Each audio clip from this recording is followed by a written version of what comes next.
যেটাকে আমাদের চোখে ভালো মনে হয় না অনেক সময়। চলতি পথে কষ্টদায়ক কোনো জিনিস সরায় ফেলা,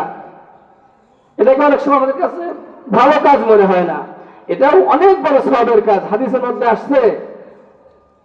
যে ইমানের অনেকগুলো শাখা রয়েছে, এর মধ্যে আলাহা কাউলু লা ইলাহা ইল্লাল্লাহ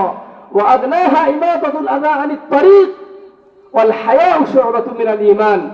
ইমানের অনেক শাখা প্রশাখা রয়েছে, সবচেয়ে নিম্নমানের শাখা হলো পথে চলার সময় পথ থেকে কোনো কষ্টদায়ক বস্তু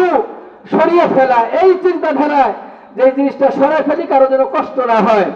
অন্যের উপকার করার জন্য এতটুকু চিন্তাধারা, এই যে একটা কাজ, এটা অনেক সময় আমাদের কাছে নেক কাজ, ভালো কাজ মনে হয় না, অনেক সামান্য মনে হয়, এটাও আল্লাহ তাআলার কাছে অনেক বড় নেকের কাজ, অনেক গ্রহণযোগ্য আমল। তো হযরত আব্দুল্লাহ ইবনে আব্বাস রাদিয়াল্লাহু তাআলা আনহু নবীজি সাল্লাল্লাহু আলাইহি ওয়াসাল্লামের কথা শোনার পর বললেন, হে নবী, হে আল্লাহ নবী সাল্লাল্লাহু আলাইহি ওয়াসাল্লাম, আপনি যে বলেছেন আল্লাহ তাআলা কোন আয়াতটাকে সবচেয়ে আশাব্যঞ্জক রূপে নাযিল করেছেন, তো আমার মনে হয়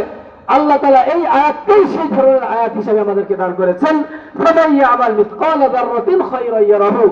যে ওই যে পথ থেকে কষ্টদায়ক সামান্য একটা কাজ করলো, কষ্টদায়ক বস্তু সরিয়ে ফেললো, সেই কাজটাও আল্লাহ তাআলা নষ্ট করবেন না, তার প্রতিদানও আল্লাহ তাআলা কিয়ামতের দিন তার ডান হাতে দান করবেন। এটা কোরআনের সবচেয়ে বড় আশাব্যঞ্জক আয়াত। এরপর নবীজি সাল্লাল্লাহু আলাইহি ওয়াসাল্লাম চলতেছেন,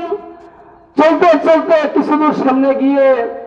আবার নবীজি সাল্লাল্লাহু আলাইহি ওয়াসাল্লাম জিজ্ঞাসা করলেন, হে আমার সাহাবীরা, বলো তো